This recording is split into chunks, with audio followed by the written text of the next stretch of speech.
Morning students.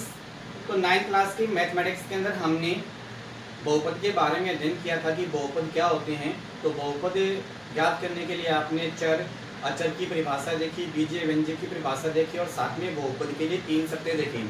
सबसे पहले हम रिवाइज कर लेते हैं। हमारा क्या था? चर राशियाँ। चर राशियाँ क्या होती हैं? वे राशियाँ जिनका मान हमें पहले से ज्ञात नहीं होता उन्हें चर राशियाँ कहते हैं। अचर राशियाँ वे राशियाँ जिनका मान हमें पहले से ज्ञात होता है उन्हें अचर राशियाँ कहते हैं। बीजीय व्यंजक कुछ निश्चित चर तथा अचर राशियों के योग, अंतर, गुणन और भाग की संक्रियाओं के द्वारा जो पद बनते हैं उन्हें बीजीय व्यंजक कहते हैं। फिर अपने पास है बहुपद। बीजीय व्यंजकों को ही बहुपद कहते हैं, परंतु बीजीय व्यंजक 3 शर्तों का पालन करता हो। पहली शर्त आपके पास ये है कि बीजीय व्यंजक में चर की जो घात है वो धनात्मक पूर्णांक हो। सेकंड कंडीशन है बीजीय व्यंजकों में पदों की संख्या सीमित हो। और थर्ड कंडीशन ये है कि बीजीय व्यंजकों में चर का जो गुणांक है वो एक वास्तविक संख्या हो, तो दिया गया बीजीय व्यंजक बहुपद होता है। आज हम एक्सरसाइज 2.1 स्टार्ट करते हैं। उसमें पहला क्वेश्चन आपके पास दिया गया है, निम्नलिखित व्यंजकों में कौन कौन एक चर में बहुपद हैं और कौन कौन से नहीं। कारण के साथ अपना उत्तर भी दीजिए। क्या बोल रहा है? एक चर में बहुपद, यानी एक ही चर होना चाहिए, उसके अंदर एक से ज्यादा चर हैं तो वो बहुपद नहीं है। और बहुपद के लिए कंडीशन ये है, उसमें आप यहाँ पे देखा था कि बीजीय व्यंजक में चर की जो घात है वो कैसी होनी चाहिए? धनात्मक पूर्णांक होनी चाहिए, पदों की संख्या सीमित होनी चाहिए और चर का जो गुणांक है वो एक वास्तविक संख्या होनी चाहिए। तो यहाँ से आप देखोगे पहला जो है आपका answer number first 4x² - 3x + 7। तो इसमें देखो केवल x जो है x ही है, एक ही चर है। और यहाँ पे देखो x की जो घात है वो भी कैसी है? धनात्मक पूर्णांक। यहाँ पे घात 2 है, यहाँ पे घात 1 है, धनात्मक पूर्णांक है।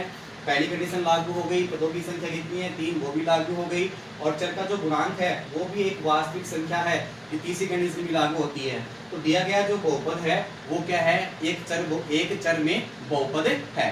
तो इसका आंसर क्या होगा?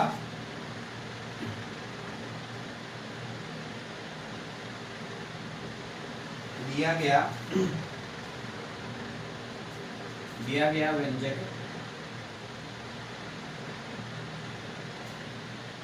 x के पदों में है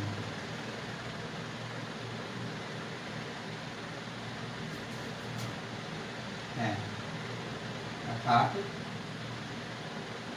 एक चर में बहुपद है। सेकंड है अपने पास y² + √2। तो यहाँ पे आप देखोगे एक ही चर है y, तो एक चर का बहुपद है। और y की जो घात है वो कैसी? धनात्मक पूर्णांक है, पदों की संख्या भी सीमित है और y का जो गुणांक है वो भी एक क्या है? रियल नंबर है। तो तीनों कंडीशन लागू होती है। दिया गया जो बहुपद है वो एक चर में बहुपद है। तो आप देखोगे यहाँ पे आंसर में दिया गया व्यंजक y के पदों में है अर्थात एक चर में बहुपद है। इसीलिए आंसर नंबर थर्ड है 3√3 + 3√2। तो देखोगे आप यहाँ पे इनकी जो पावर है वो कितनी है? 1/2 है। यहाँ पे रूट का मतलब 1/2 पावर होती है। तो आप देखोगे चर की जो घात है वो एक धनात्मक पूर्णांक नहीं है और चर की घात धनात्मक पूर्णांक नहीं होती। दिया गया बहुपद है, दिया गया जो बहुपद है बहुपद नहीं होता है। तो अपने पास देखोगे दिया गया व्यंजक है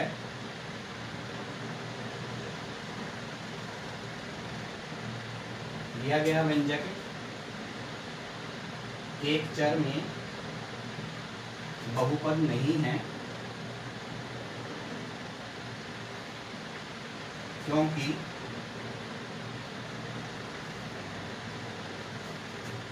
प्रत्येक चर की घात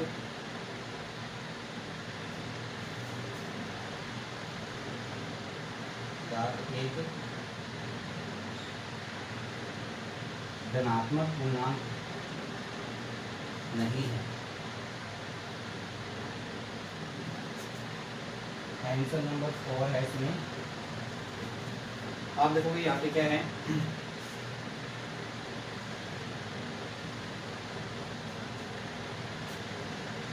ये हमारा ये 4 बनाएगा और ये आपका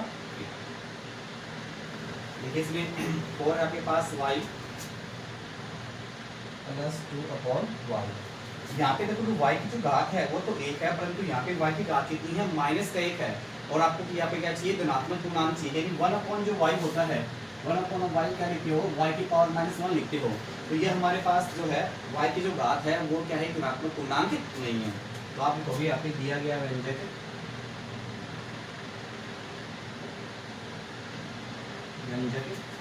एक चर में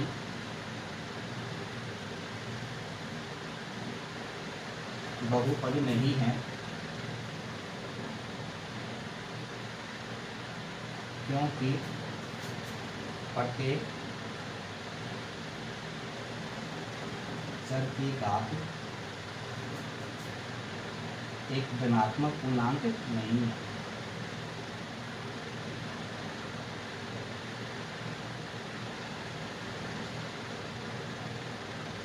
लास्ट बच गया हमारे पास x की पावर 10, y की पावर 3, इसमें 3 चर आ रहे हैं। तो 3 चर होने के कारण यह एक चर में बहुपद नहीं है। इसका आंसर आप कहाँ लिखोगे, इसको मिटा के ले लेते हैं।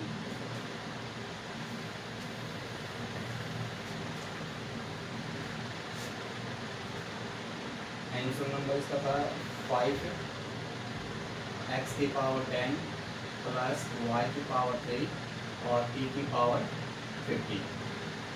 इसका आंसर क्या होगा, हमारे पास दिया गया व्यंजक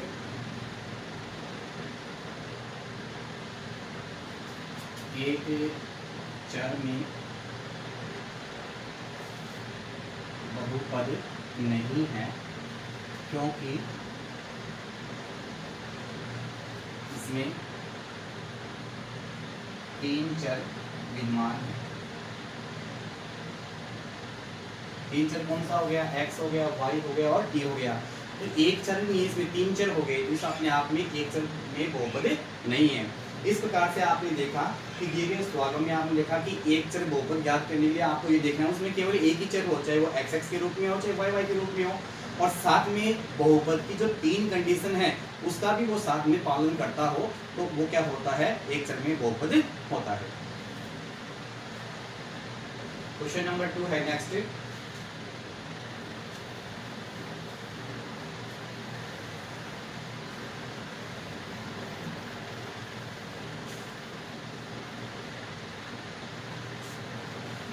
क्वेश्चन नंबर 2,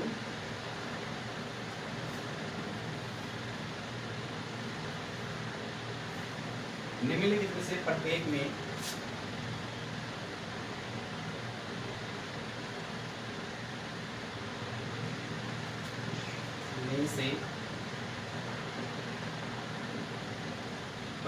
में x स्क्वायर का मान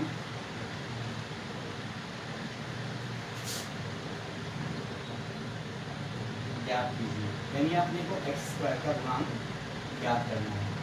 तो अपने पास बहुपद दे रखा है 2 plus x square plus x, second है इसमें 2 minus x square plus x cube, third है इसमें 5/2 एक्स स्क्वायर प्लस एक्स, और 4 है इसमें √2 x माइनस 1। तो आपको क्या करना है, दिए गए बहुपद के अंदर x स्क्वायर का गुणांक ज्ञात करना है। आंसर नंबर आपका फर्स्ट, बहुपद आपके पास 2 plus x square plus x है, इसमें एक्स स्क्वायर का गुणांक, तो एक्स स्क्वायर का पद कौन सा ये, और इसको छुपा दो तो क्या दिखाई देता है, इसके गुणा में यहाँ पे 1 है, क्योंकि प्रत्येक मान 1 से गुणा 1 से विभाजित होता है। तो दिए गए बहुपद में एक्स स्क्वायर का गुणांक कितना है, यहाँ पे 1 है। तो आप देखोगे दिए गए बहुपद में एक्स स्क्वायर का गुणांक 8 है। आंसर नंबर सेकंड है इसमें 2 minus x square plus x cube. तो दिए गए बहुपद में एक्स स्क्वायर का गुणांक, यहाँ पे देखो एक्स स्क्वायर गुणांक कितना है, माइनस है, तो माइनस का एक हो गया, माइनस एक है।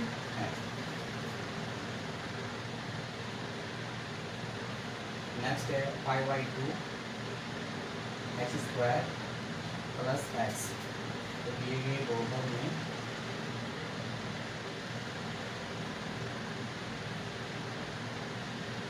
एक्स स्क्वायर का गुणांक, यहाँ पे देखोगे एक्स स्क्वायर का गुणांक कितना है, 5/2। एक्स स्क्वायर का गुणांक देखो तो एक्स स्क्वायर को छुपा दो, शेष मान जो होता है उसका गुणांक ही होता है, कितना है 5/2। लास्ट है इसमें √2 एक्स प्लस एक्स -1, तो दिए गए बहुपद में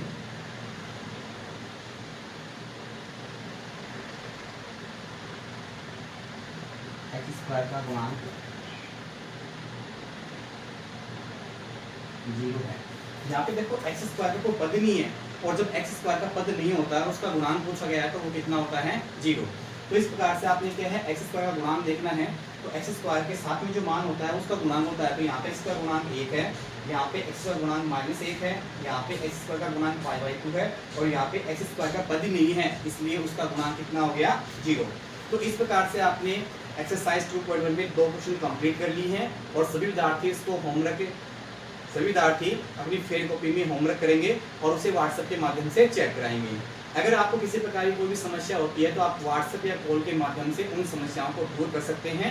ओके बाय, थैंक यू।